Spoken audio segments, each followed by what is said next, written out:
मैं बात कर रहा हूँ पूर्वांचल के डॉन ब्रजेश सिंह की।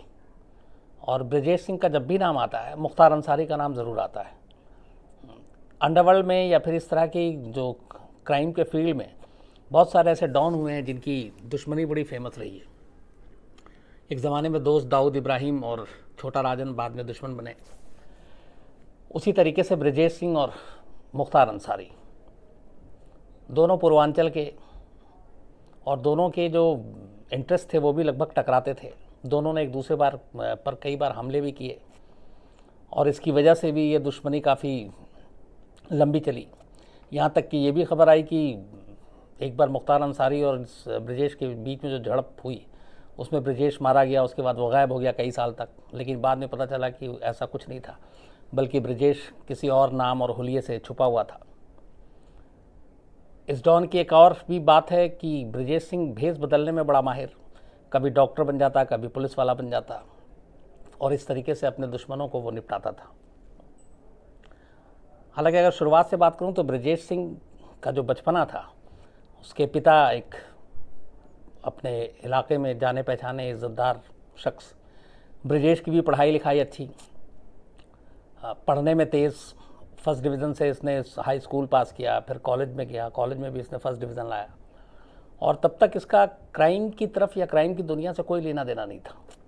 लेकिन कहते हैं कि एक ऐसा हादसा हुआ जिसके बाद ब्रजेश सिंह अचानक क्रिमिनल बन गया, और वो हादसा उसके उस पिता की इससे ही जुड़ा हुआ था। ब्रजेश सिंह के पिता की 27 अगस्त 1984 1984 में पिता की हत्या कर दी गई थी आपसी किस रंजिश की वजह से। और इसके बाद फिर ब्रजेश सिंह ने जो है वो बदला लेने की ठानी, जो जिन लोगों ने उसके पिता को मारा था। और जो इसका मेन पिता के जो कातिल थे वो हरिहर सिंह नाम का एक दबंग टाइप का आदमी था। तो ब्रजेश सिंह अपने बाप की मौत के बाद उसने कहते हैं कि कसम खाई थी कि वो अपने कातिलों को नहीं छोड़ेगा उनके। और इसी के बाद उसने हरिहर सिंह को 27 मई 1985 को जैसे ही मौका मिला गोली मार दी। इसके बाद उसके पिता के कत्ल में जो और लोग शामिल थे 4-5, फिर उनको ढूंढता रहा, मौके की तलाश में रहा, और करीब 1 साल के बाद उसको फिर मौका मिला।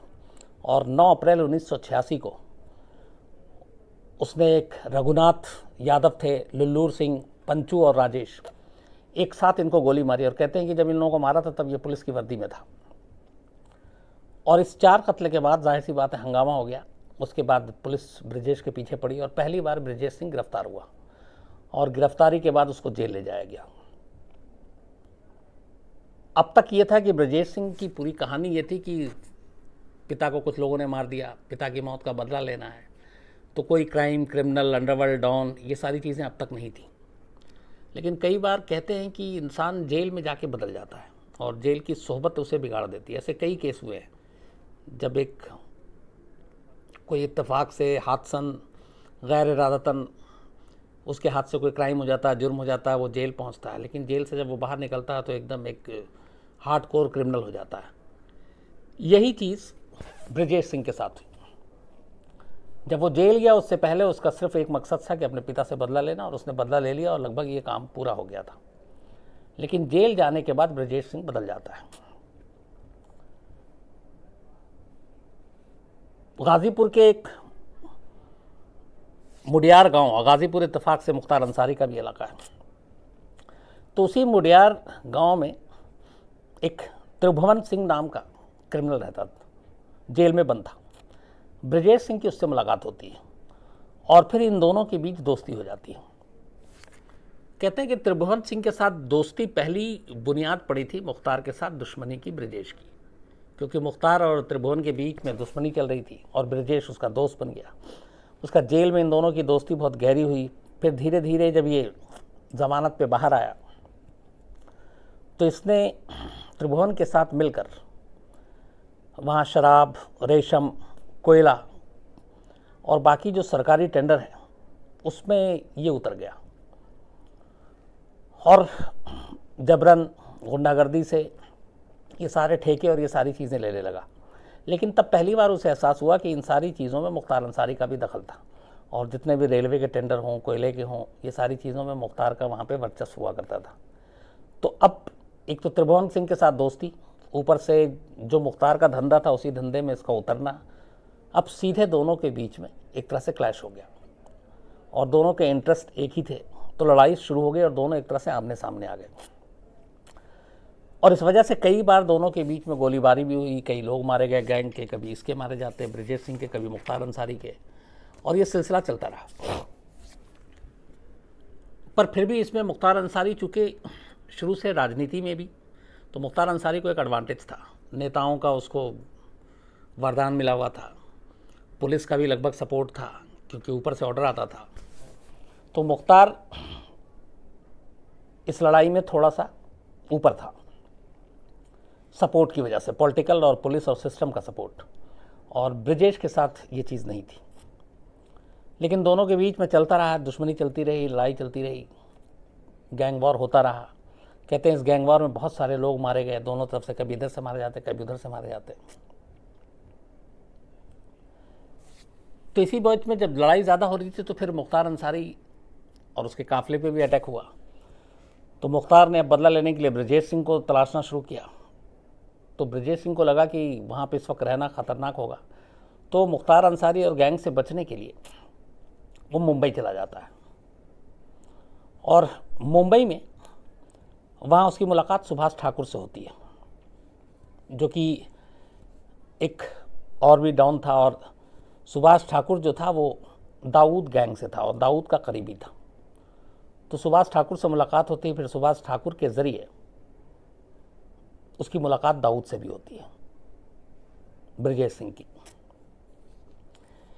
इसी दौरान जब ये मुलाकात होती है और मुंबई में अपनी जान बचाने के लिए पहुंचा हुआ था ब्रजेश सिंह, और सुभाष ठाकुर के साथ भी दोस्ती हो गई, अब डी कंपनी के भी साथ हो गया। तो दाऊद इब्राहिम के जो बहनोई इब्राहिम कास्कर, उस वक्त मुंबई में उसकी हत्या हो गई थी, और उस वक्त डी कंपनी बुरी तरीके से ढूंढ रही थी इकबाल जो इब्राहिम कास्कर हैं उसके कातिलों को।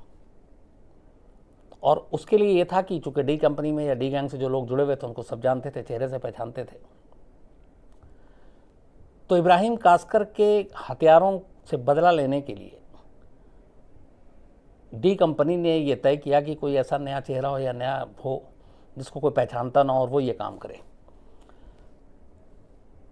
तो ब्रजेश सुभाष ठाकुर के ज़रिए ये बात उस तक पहुंची।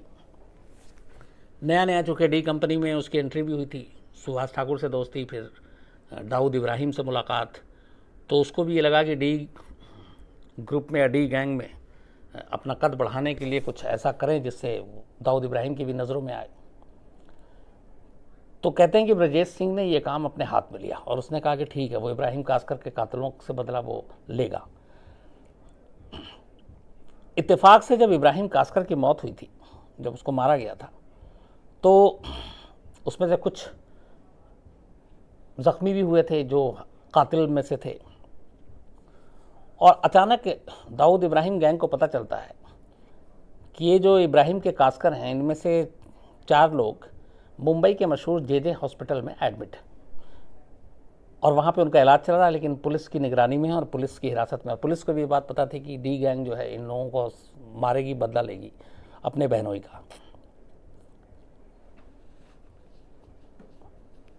अब वहाँ पे सख्त पहरा, जे हॉस्पिटल एक तो वैसे ही, और वहाँ जाके मारना, घुसकर मारना, तो ये बड़ा मुश्किल काम था। ब्रजेश सिंह ने एक प्लान बनाया, वो डॉक्टर के भेस में जे हॉस्पिटल के अंदर गया और जे हॉस्पिटल में जाने के बाद उसने वहाँ पे अरुण गैवली गैंग के एक जो शैलेश हल्दनकर और साथ में मुंबई पुलिस के जवान भी थे, उसने अंधाधुंध गोली चलानी शुरू कर दी। इस गोलीबारी में 4 लोग मारे गए जे हॉस्पिटल में, और ये आज भी जे हॉस्पिटल शूट आउट के नाम से बड़ा फेमस है ये केस। और इस तरीके से और वो वहाँ से निकल भी गया। तो जब ये चीज़ हुई तो जाहिर सी बात है दाऊद इब्राहिम भी खुश हुआ, दाऊद इब्राहिम के वो और करीब पहुँच गया ब्रजेश सिंह, और इनकी दोस्ती ये चल रही थी। लेकिन इसी दौरान में 93 का मुंबई ब्लास्ट हो जाता है। कहते हैं कि अगर मुंबई ब्लास्ट ना होता तो ब्रजेश सिंह दाऊद के बहुत करीबी होता और शायद वो बहुत ख़ास लोगों में भी होता। लेकिन 93 के ब्लास्ट में जिस तरीके से सारी चीज़ें हुई, इतनी सारी मौतें हुई, और वहीं पे जो अंडरवर्ल्ड है वो दो हिस्सों में भी बटा, एक एंटी नेशनल अंडरवर्ल्ड, एक नेशनल अंडरवर्ल्ड जिसमें अपने आप को जो छोटा राजन या फिर ब्रजेश सिंह कहें, तो ये बंटवारा हो गया। और चूंकि डी कंपनी के ज़्यादातर लोग मुंबई छोड़ के जा चुके थे, दाऊद पहले ही निकल गया था, तो फिर ब्रजेश सिंह ने डी कंपनी से दूरी बना ली। और 93 के सीरियल ब्लास्ट के बाद ब्रजेश सिंह और डी कंपनी के रिश्ते ख़त्म हो गए। अब इसके बाद फिर वो मुंबई छोड़ देता है और 2001 में मुंबई छोड़ने के बाद फिर वो अपना इधर उधर रहता है, फिर अब गैंग चलाता रहता है, सब कुछ होता रहता है। और इस दौरान में मुख्तार के साथ उसके और उसके गैंग के साथ लगातार दुश्मनी चलती रहती है। इसी बीच में 2001 में ब्रजेश सिंह को पता चलता है कि मुख्तार अंसारी और उसका कोई काफ़िला कहीं से गुजर रहा है, तो इसके लोग उस काफ़िले पे अटैक कर देते हैं, जिसमें मुख्तार अंसारी बाल बाल बचता है, हालांकि घायल होता है। और इसके बाद अब पलटवार भी होता है। तो कहते हैं कि उस गोलीबारी में फिर ब्रजेश सिंह के भी घायल होने की खबर आई। ये भी कहा गया कि उसमें ब्रजेश सिंह मारा गया। उसके बाद धीरे धीरे फिर ब्रजेश सिंह नक्शे से गायब हो जाता है। उसको ना देखने की कोई बात करता है, ना कोई गैंग में वहाँ पे हलचल। और एक तरह से ये खबर उड़ जाती है कि ब्रजेश सिंह शायद मारा गया, और यही सबको पता था कि ब्रजेश सिंह शायद मारा गया। और ब्रजेश सिंह की लगता है कि कहानी ख़त्म हो गई, लेकिन ऐसा होता नहीं है, क्योंकि ब्रजेश सिंह तब यहाँ से जब ये 2001 में अटैक हुआ और उसके बाद सारी चीज़ें हुई, ये निकल के सीधे उड़ीसा पहुँच जाता है, ओडिशा। और वहाँ भुवनेश्वर में ये अरुण सिंह के नाम पे रहने लगता है, और Vindhyachal real estate developers private limited नाम से एक कंपनी भी खोल लेता है। एक गैंगस्टर, एक डॉन भुवनेश्वर में पहुंचता है, नाम बदलता है, फिर हुलिया बदलता है और एक कंपनी बनाता है और उस कंपनी को चलाता है। लेकिन चूँकि बिहार, झारखंड, यूपी, इन सब दिल्ली, इन सब जगहों पे कई केसेस थे, तो दिल्ली पुलिस की स्पेशल सेल को ये जानकारी मिलती किसी मुखबिर के ज़रिए कि ब्रजेश सिंह जो मोस्ट वांटेड है, जिसके खिलाफ दर्जनों मामले हैं, वो भुवनेश्वर में नाम बदल कर रह रहा है और इस नाम से रह रहा है। तो फिर दिल्ली पुलिस की स्पेशल सेल इस पे काम करती है, और आखिरकार 2008 में दिल्ली पुलिस की स्पेशल सेल भुवनेश्वर पहुंचती है और ब्रजेश सिंह को गिरफ्तार कर लेती है।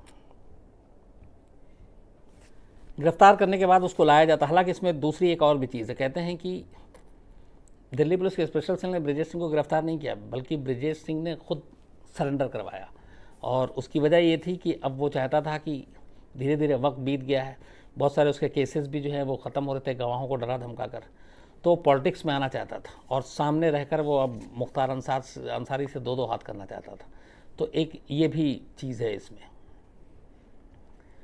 खैर, इसके बाद वो लाया जाता, अलग अलग जेलों में रहता। 2-3 साल वो उसको मुंबई और गुजरात के भी जेल में रखा जाता, कई केसेस थे। फिर दिल्ली में भी उसको लाया जाता है, और ये सब चीज़ें करते हुए उसके बाद फिर वो यूपी पहुंचता है और यूपी की जेल में भी रहता है। और इस दौरान में मुख्तार अंसारी भी लगातार जेल में। लेकिन मुख्तार अंसारी के बारे में भी यही कहते हैं कि मुख्तार अंसारी जेल से बाहर इसलिए नहीं कि उसे मालूम है कि जेल से ही सब कुछ चल रहा है, धंधा, और जेल सेफ जगह है, और इन दोनों की दुश्मनी अभी तक जारी थी। और उसके बाद 8 के बाद पता चला कि ब्रजेश सिंह भी जिंदा है, तो दोनों मौके की तलाश में भी थे।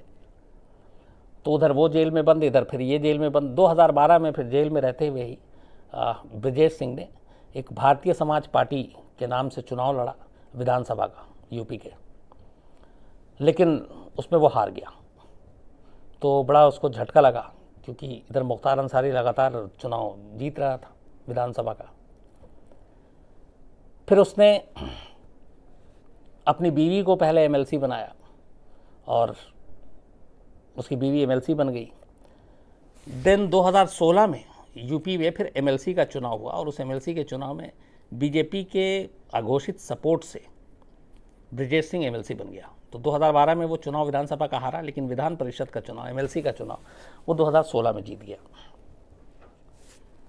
और उसके बाद एक गैंगस्टर, अब दो देखिए पूर्वांचल के दो बड़े डॉन, एक विधायक, दूसरा विधान परिषद का मेंबर। अब मुख्तार अंसारी और ब्रजेश सिंह दोनों जेल में हैं। हालांकि पूर्वांचल में थोड़ी शांति है, इसलिए कि दोनों जो मेन हैं वो जेल में हैं, इसलिए उस तरह के गैंग वॉर या गैंग में एक दूसरे के मारने की जो वारदातें हुई हैं वो कम हुई हैं। और इससे पुलिस भी है जो थोड़ा राहत की सांस ले रही है। अब जो अंदर की खबर है वो ये है कि ये दोनों जेल में अपनी मर्जी से हैं, और ये भी हो सकता है कि ये जेल से बाहर हैं वक्त पर, लेकिन ये दोनों एक दूसरे को की दुश्मनी भुलाएंगे ये भी बिल्कुल मुमकिन नहीं है। दोनों की दुश्मनी लगातार चल रही है, और इस दुश्मनी के चलते पूर्वांचल में रिकॉर्ड पे जो कहते हैं 40 से 50 से ज़्यादा मौतें हुई हैं, लेकिन ऑफ रिकॉर्ड जिसमें बहुत सारे मामले ऐसे दर्ज ही नहीं हुए जो इन गैंग के नाम पे नहीं डाले गए, उसकी गिनती अलग है। लेकिन यूपी के इतिहास में दो डॉन के बीच की सबसे लंबी दुश्मनी और सबसे खूनी दुश्मनी में अगर कोई नाम आता है तो यही आता है ब्रजेश सिंह और मुख्तार अंसारी का। और ये दुश्मनी अभी ख़त्म नहीं हुई है, क्योंकि दोनों दुश्मन अभी ज़िंदा हैं, दोनों जेल में हैं, और दोनों अब पॉलिटिक्स में भी हैं। तो अब ये है कि एक बड़ी ख़राब चीज़ है हमारे यहाँ पॉलिटिक्स में, राजनीति में, कि जिसके ऊपर जिसका जितना मजबूत हाथ होता है, आप समझिए वो उतना ताकतवर है। तो एक तरफ एक विधायक, दूसरी तरफ विधान परिषद का मेंबर, और दोनों लेकिन हैं जेल में, और दोनों दुश्मन हैं। और हमेशा अलग अलग पॉलिटिकल पार्टी जो है वो ऐसे लोगों का फ़ायदा भी उठाती है, इतिहास इसका गवाह रहा है अपने अपने मकसद के लिए। तो अब 2019 का अभी लोकसभा का चुनाव भी है यूपी में, 8 चरणों में होना है, पहला फेस 11 अप्रैल से है। तो इन्हीं इलाकों में, हालांकि ये एक अजीब सी चीज़ होती है, लेकिन ये जो पूर्वांचल का इलाका है, जो चाहे ब्रजेश सिंह का हो या मुख्तार अंसारी का हो, इनके इलाके में इनकी अपने दबदबा होता है। अब उस दबदबे की वजह या तो इनकी दबंगई है या इनका डर है, खौफ है, जो भी है, लेकिन हकीकत ये है कि होता है, और इसीलिए चुनाव पे भी इसका असर पड़ता है। तो अब देखना है कि ये है कि हमेशा की तरह जो तमाम पॉलिटिकल पार्टी हैं जो मौके को भुनाने में लगी रहती हैं, अब जो अफसोसनाक भी है, इस चुनाव में इन दो डॉन का किस तरह से इस्तेमाल होता है, कैसा इस्तेमाल होता है, किस पार्टी के लिए इस्तेमाल होता है, ये भी थोड़े दिनों में पता चल जाएगा। लेकिन ये है कि ये दोनों जिस तरीके से अभी जेल में हैं, इनके गैंग के लोग बहुत सारे जेल में हैं, लेकिन बाहर भी हैं, और ये हमेशा मान के चला जाता है कि जब जब मौका मिलेगा ये एक दूसरे पर हमला ज़रूर करेंगे। तो वो मौका ना आए और इन्हें कानून के हिसाब से जो जुर्म है इनकी वो सज़ा मिले, यही सब चाहते हैं। लेकिन ब्रजेश सिंह के साथ जो हमेशा मैंने कहा कि जिस तरीके से दाऊद के साथ जाना, फिर मुख्तार के साथ, फिर एक तो जैसे मुख्तार अंसारी और बाकी डॉन है, उनका यूपी के अंदर ज़्यादा वर्चस्व, लेकिन ब्रजेश सिंह ने न सिर्फ यूपी को लांघा, वो बिहार, झारखंड, उड़ीसा, मुंबई, कई स्टेट में मतलब वो पहुंचा, और उसके बहुत बड़े नेटवर्क थे। फिर उसने अपने आप को कई सालों तक मुर्दा भी घोषित किया, और एक नए नाम से, नए चेहरे से छुपा रहा, और फिर वापस सामने आता है। तो ये पूरी कहानी थी ब्रजेश सिंह की, और फिलहाल दोनों जेल में बंद है, जैसा मैंने आपसे कहा। बाकी इससे जुड़े